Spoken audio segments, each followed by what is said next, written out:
So, welcome to Faith and Clown. This is class number 300. And if you think I know what I'm going to say, I have no idea. Just what's going to come out of my mouth. But it's going to have to be something about Shavuos. What did you say, Shalom Shavuos? I do have a story, and I have some ideas too. So,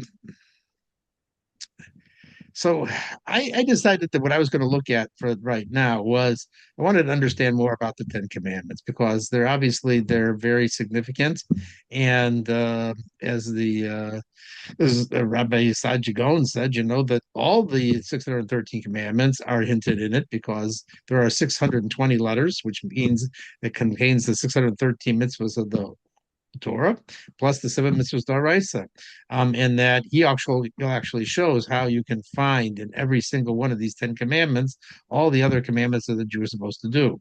And we know, of course, in general, the whole idea of the exciting part of Torah is God actually came down, showed us, and told us what our mission is in this world, which is there's nothing more satisfying and nothing more empowering than to know here's what we're supposed to be doing, and we can do it rather than going chasing off after all sorts of things which may have nothing to do with our mission or what we're able to actually do or accomplish or so forth, and feeling bad that we're not getting anything done. So here we have actually the from the creator of the universe a direct communication telling us what reality is all about, which is pretty thankful we got such a thing, and it gets renewed every year on this on Shavuos. So, and the centerpiece of it was the Ten Commandments. So the Rebbe in a Sikha asked a question. He says, if you know the Hebrew, it says, Anochi Hashem Elokecha Asher Hoseti Er Mitzrayim. I am the Lord your God who took you out of the land of Egypt. Now the word for I is not the usual word in Hebrew for I. It doesn't say ani, me, I did it. It says Anochi. And the rabbis explained that this word Anochi is an Egyptian word. And so there's something strange here going on. Why are we speaking Egyptian here? This is the Ten Commandments. It contains in it all everything, all the whole mission of the Jewish person. And it's starting out with an Egyptian word and so forth. They couldn't find a Hebrew word to express this. He had to use an Egyptian word. How's this Egyptian word going to contain all the ideas? And we know the first commandment it's even more powerful than the second commandment because the first two commandments we heard directly from God, but the first commandment is, the second commandment is just don't worship other gods. But that means you already have an idea. There could be something else other than God.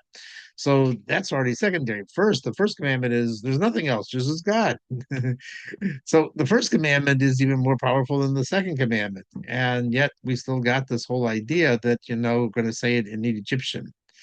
And the question really is more profound than just this, because the thing is that we know that the Hebrew language is what the entire world was created with, and everything is sourced in the word. So if there's not a word for it, then there wouldn't be anything for it. So every word in Hebrew, everything in the world can be tied back to its initial source, just like when God created the world, he said 10 statements.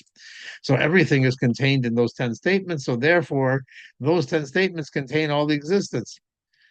So if that's the case, we have an issue here because we know that in Hebrew, there is no um um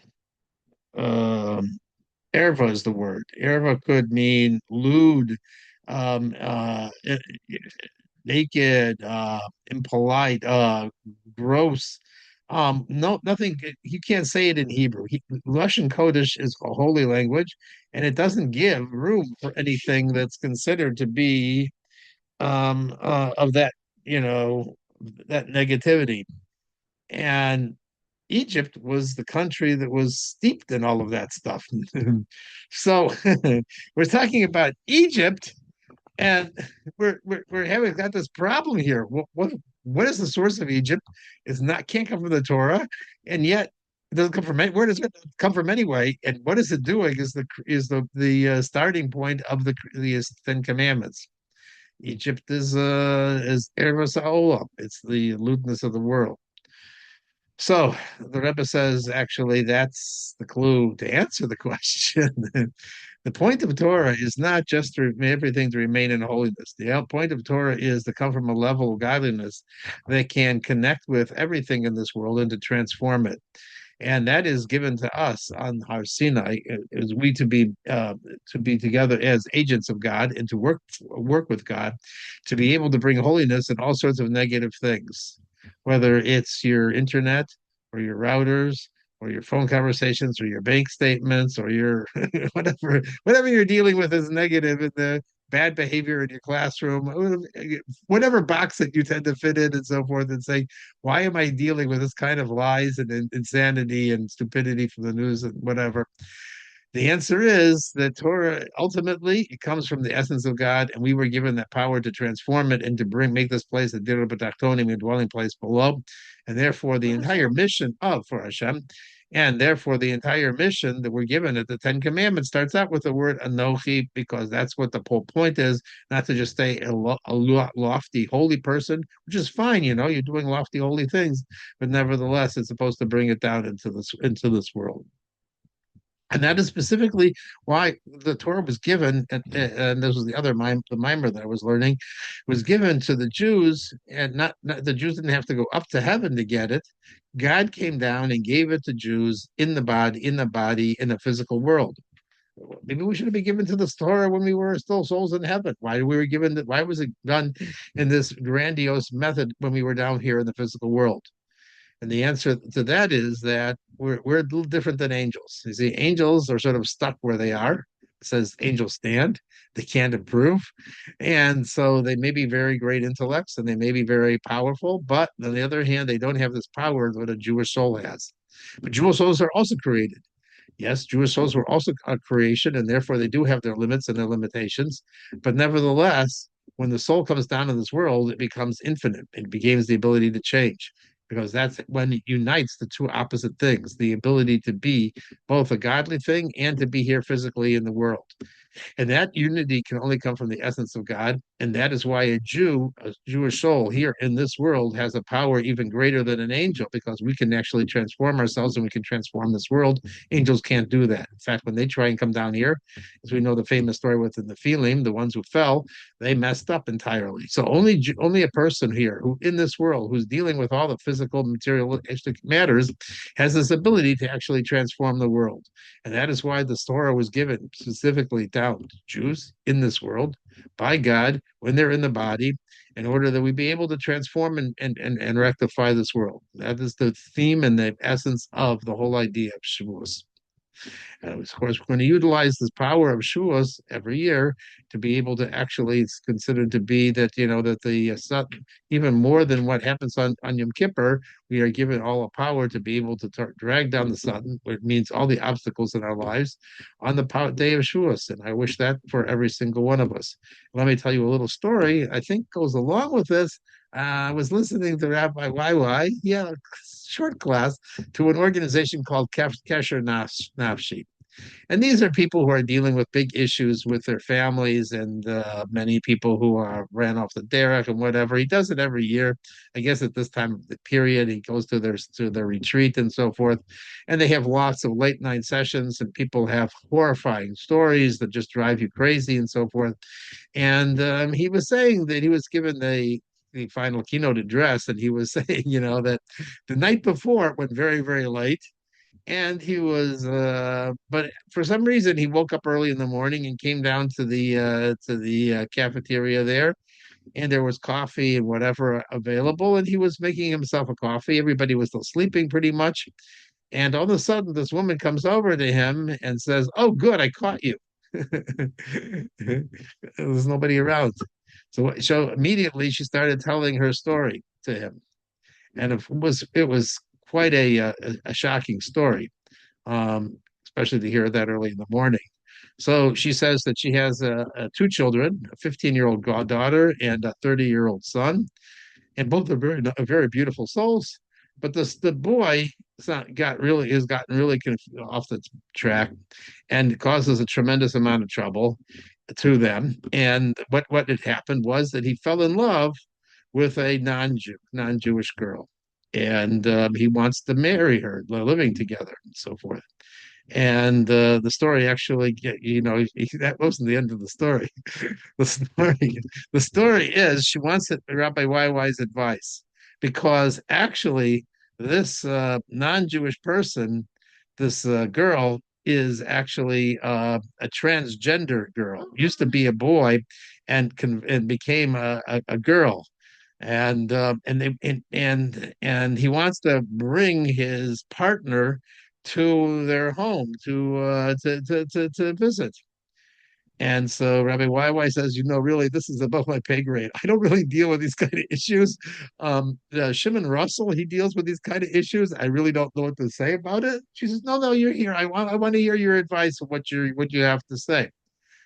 So he says, well, what's the question? What's the problem? She says, well, the problem is that my 15-year-old daughter and I were once in a store, and my daughter happened to see a person there, and she noticed that this person is transgender, and she got so nauseous and sick that she went home and she had to throw up from just the thought of the whole thing and so forth. So I don't know how I can bring my son home with this person if that's what's the story with my daughter. So Rabbi YY, I'm telling the story. Rabbi YY says, so I don't understand what your problem is. Tell me what you only what do you want me to tell you? Except you say, let me ask you, what decision do you want me to make here? You've got a son and you have a daughter. And just as much as your son is your son still, your daughter is also still your daughter. And you're thinking of bringing this in when you saw what that happened to her? And she says, well, my problem is as follows. It says, my husband feels that we have to keep a kesher, a connection with this boy. If we don't continue with it, and so forth, we don't know what would happen. So he feels it's very important that we have this continuous connection. So my wife says, he says, okay, fine. So how would this work? But you can't bring her home because your daughter would get sick. She says, well, actually, my daughter's going to be away for a while, and maybe we could bring this guy when she's not here, and the partner would come there, and she would never find out about it. So Rabbi YY says, yeah. So what would happen then? She says, well, now my problem with that idea is, and this is the woman speaking, she's saying that actually I would feel very sick with meeting this person. And Rabbi Y says, exactly. He says, you also have a 15-year-old in you, and you also need to respect yourself and so forth. So how can you, you know, so I have the answer for you. You said, how's your husband think about this? Oh, my husband has no problem with this. So it's good. I have a solution for you. Your husband and your son, they should go off to the Bahamas for 4 days for a vacation. And while they're away, you should go off with a vacation with your 15-year-old daughter also to it. And the only thing you have to worry about is that you have enough money on your credit card. She says, well, find the money no matter what, and so forth. She's like the idea. Basically, what Rabbi YY was telling us as follows, and this is a very important issue in Judaism. Many times we feel that to do the right thing, we have to sacrifice ourselves. And it seems like a very Jewish thing to do and a very powerful thing to do to be able to nullify ourselves. We should do the right thing and we have to put ourselves aside. And this is the right thing to do for this person. But you can't do that if you're going to destroy yourself also. You have to respect yourself.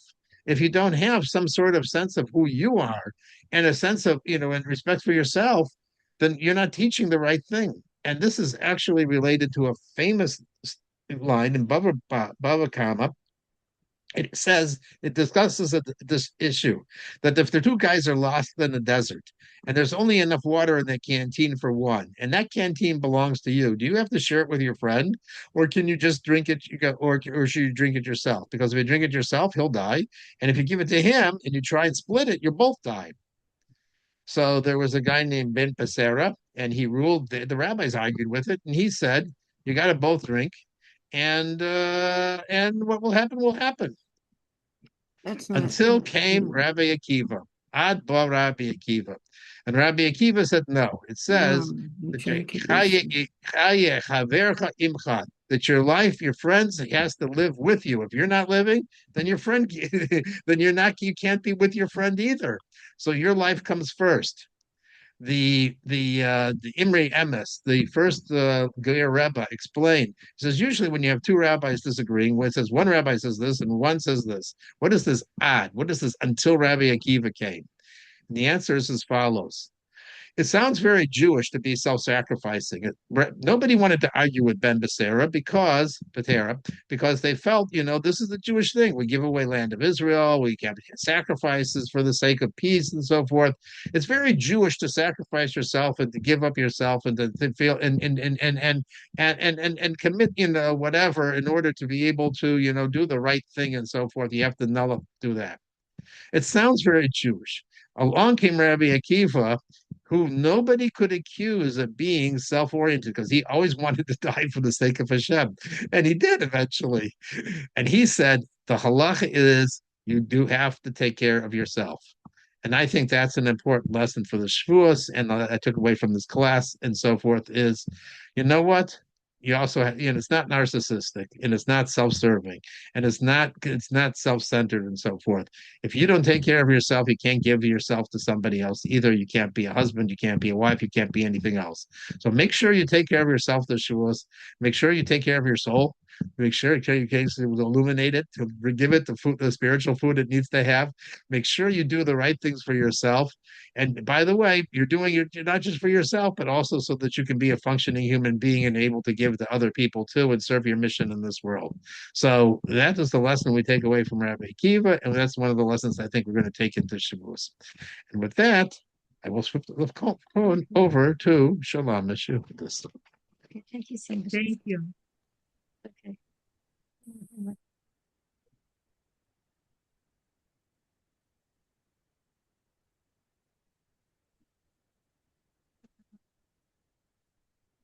So, um, so does anybody want to say anything before I begin? Good evening. Good evening. Good evening. So, so I'm going to be brief tonight, and Really? I'm going to be brief tonight. Yeah. No, I said, really? You always say that. Okay, good. So, can you hear me? You can hear me well? Yeah. Okay, good. Thank you. So, so I'm going to start out with the four things that I always start out with.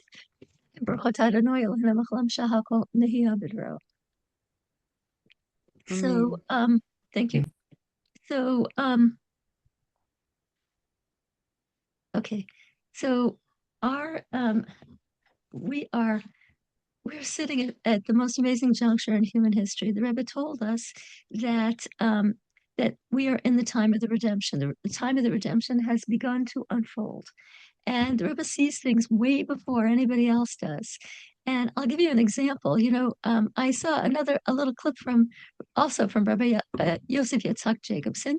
We always call him Yossi Jacobson because when he was 20, at 22, around there, he was in Boston, and Haskell Shimon got to know him very well. He was in the same.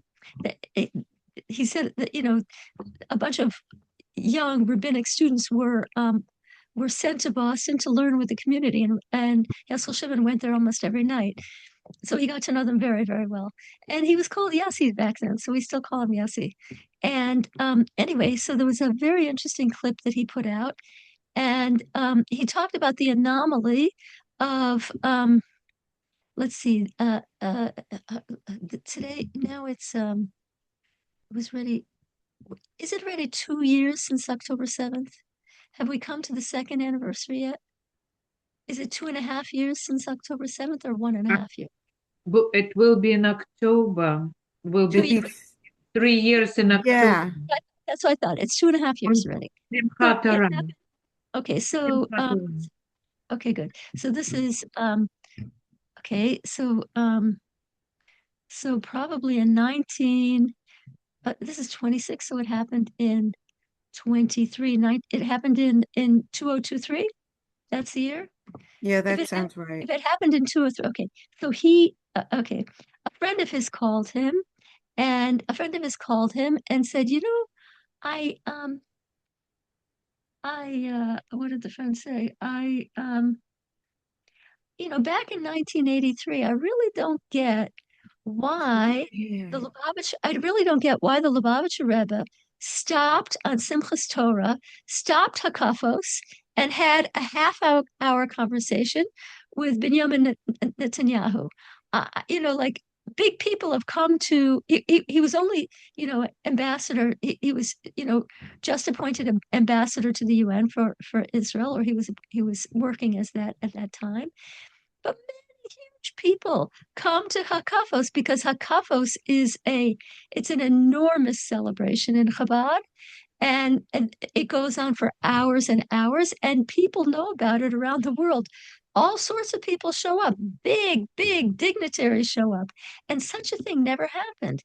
And the Rebbe, everybody waited. Everybody was patiently waiting while the Rebbe talked to this to Mr. Netanyahu. And and and I after when the friend said that, it dawned on Rabbi Jacobson that you know what?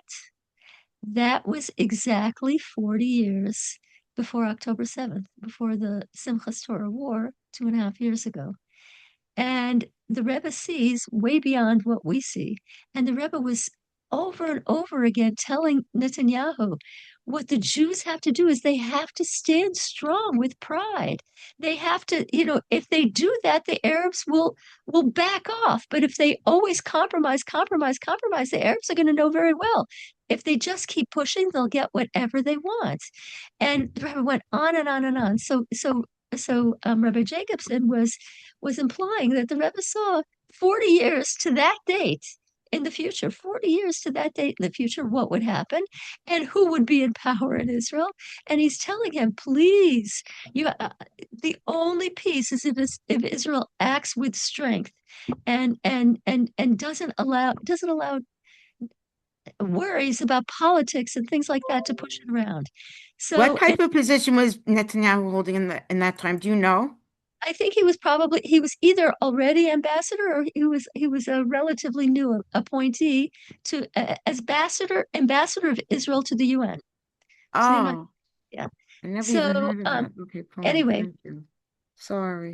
so the Rebbe sees a little farther than the rest of us, and so too the Rebbe said, you may not see it, but it's happening. That the redemption is now actively unfolding, and we know that the redemption was not. I'm going to put on different glasses. The redemption was not. It's not. It was not predicted to be an easy time. So many sages said, please may I not live at that time. But anyway, it's an exciting time and good things are going to happen. So we know that we're in an exciting Oh, time. let's Number two, see. we know that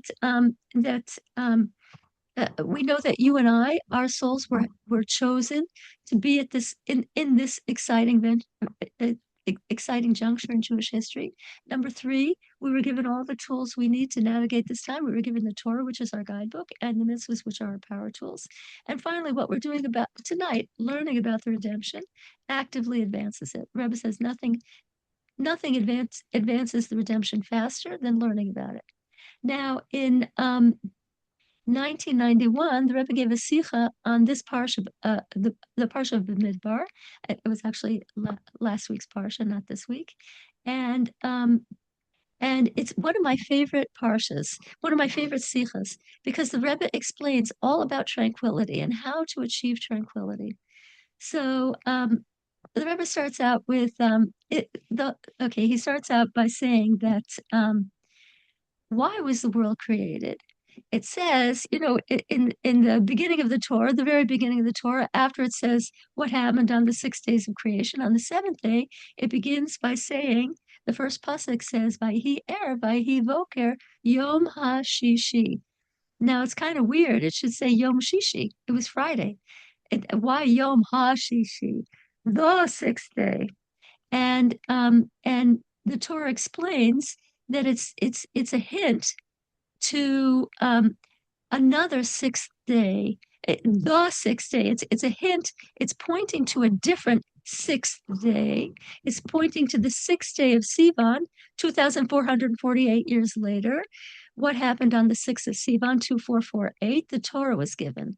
The whole world was created for that day. It was created on condition that the Jews would accept the Torah on that day. And the Torah was given to bring peace to the world. Now, the Rebbe says that the world um, the world is the opposite of peaceful. It's created to be the opposite of peaceful. Everything changes. When you get older, things change. A baby changes from minute to minute. A kid changes so rapidly. Life changes. Teenage years, everything changes. People move. Friends die. Parents die. Look, you lose a job. You get a job. Everything things change, and it's designed to Can't go rip. to your job. It's designed to rip a person apart unless they understand the purpose behind creation. When they understand the purpose behind creation, it does not rip you apart. So let's see, it does not rip you apart. And so, um, okay, now, so what does it mean? Okay, so, so Hashem made a deal with creation, and when he made the world, and he said, "I'm creating you on condition that on the 6th of Sivan, 2,448, the Jews accept the Torah. If they don't, then everything will vanish instantly. And not only will it be destroyed, it will be as if it never existed. It'll be in truth that it will be, he'll erase the history, he'll erase everything because the whole world was built for the Torah, built so that the Jews could this creation bring this creation to its purpose, which is the Torah. And it said, the Medrash says that the whole world was not physically, but the world sensed that, and the world was shaking for 2,448 years. Are the Jews going to say yes or not? And the world was like, on tenterhooks, I guess that's what it's called. And then when the Jews accepted the Torah on the 6th of Sivan, the entire creation relaxed because it sensed that the purpose of all of this is now being realized. You said the entire nation what? Realized? The entire creation relaxed. Oh, relaxed. They relaxed, everything relaxed because now they knew the world would endure and they knew that the purpose of creation was being shouldered. So, and that brought a level of tranquility to the world because its purpose was going to be realized. Now, that's the world, but what about the individual Jew? Now, there's tons of stuff every single day that rips apart at our tranquility, rips apart at our sense of peace. And if a Jew doesn't see the purpose behind things that happen, if they're just buffeted by, oh, now this is happening, and this is happening, this is happening, this is happening, it can make a person cuckoo.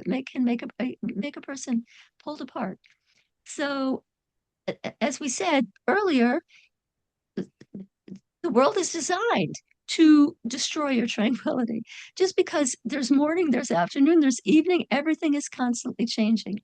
And when a person doesn't sense that there's a purpose behind all the things that are happening to him, and he doesn't recognize his own purpose, his own general purpose, which is to serve Hashem, he can't work with tranquility. So, so the secret is to constantly remember that Hashem does everything, and this is something Hashem is doing to me at this minute. Now, I told you a couple of weeks ago, I had I had a guest, and I had a lot of challenges with this guest, a lot of challenges. It was driving me insane, and I also, and I by the time they left, I couldn't turn my head. I didn't associate this with the guest at all. I couldn't turn my head, and then I remembered, Shlomo Yehudis, lately you've been thinking a lot about what's his name? Sorry, um, I've been thinking a lot about the back doctor, Sarno. And I thought, you know what? There's no reason for my neck to hurt. I didn't do anything unusual. I wonder if this is a Sarno kind of thing. And I sat down and I took a piece of paper and I started writing how much I hated some of the things that happened. I hated. And and the that was okay. That's what Sarno tells you to do. But as a Jew, there's a deeper level. You can do something deeper than what Sarno does. And I started writing, wait a minute, this is all from Hashem. Why does Hashem want me to experience this angst, this lack of tranquility? And then I thought, you know what, Shlomo Yehudis?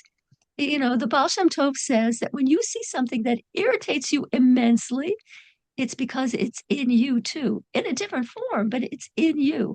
And all of a sudden I realized, oh, I realized what is the thing in me that I do that's like the thing that I hate in that person? And I listed, it was clear to me, and I wrote down this, and this. And I have to go find that paper because it is so fascinating. Uh, my soul is very, I was irritated with her because my soul is irritated with me when I do those things in my life it maybe in a tinier form, maybe in a more subtle form, but my soul is extremely aggravated with that. And as soon as I realized that I'm upset because this is my soul's aggravation with myself, not with the other person. The other person, yeah, I'm aggravated, but nothing compared to what my soul is experiencing with what I do. My neck was 100% fine. And it was so fascinating.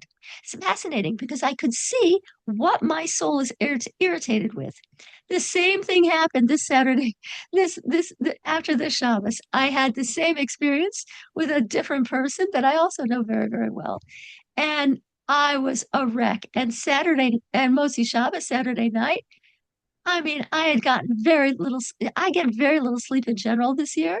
And then I couldn't sleep. Motzi Shabbos, I couldn't sleep.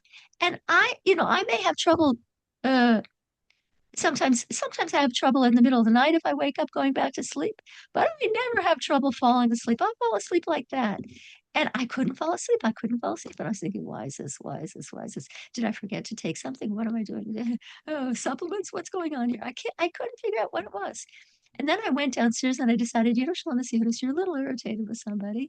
Let's write it down like we did last time with the other person. And I started writing. Here it is. I don't have the person's name here. And oh, you won't be able to see it. Can you focus, mister? I wrote a whole, if this thing is very temperamental. It doesn't, when I flash a paper at it, it doesn't pick up. Anyway, I wrote. It's one of the most important things I ever wrote in my life. Okay, I don't, I have it here, but it's too faded for you to read it. I remember after my mother passed away, I wrote down the 10 commandments of Shalom Yehudis. It was like a gift from heaven. And I realized the 10 things I have to do to have a sane life. And this is almost on a par with that. It was like, whoa, so interesting. That's what I'm irritated with this in myself. So we have to remember that every single thing that happens to us, the good and the irritating, it's all from Hashem and it's all for a purpose. And when we realize this is from Hashem, okay, sometimes you just have to grin and bear it, but sometimes it's an interesting message to you yourself and you can learn a lot about yourself. So that brought me tremendous tranquility. I went from aggravated to wow. And so anyway, I just want to pass on those tips for tranquility and dealing with other people. And I'm going to turn off the recording. And let's see, where is that? They've changed their interface. Oh, here it is. Okay. Okay, good. Have a good night, everybody.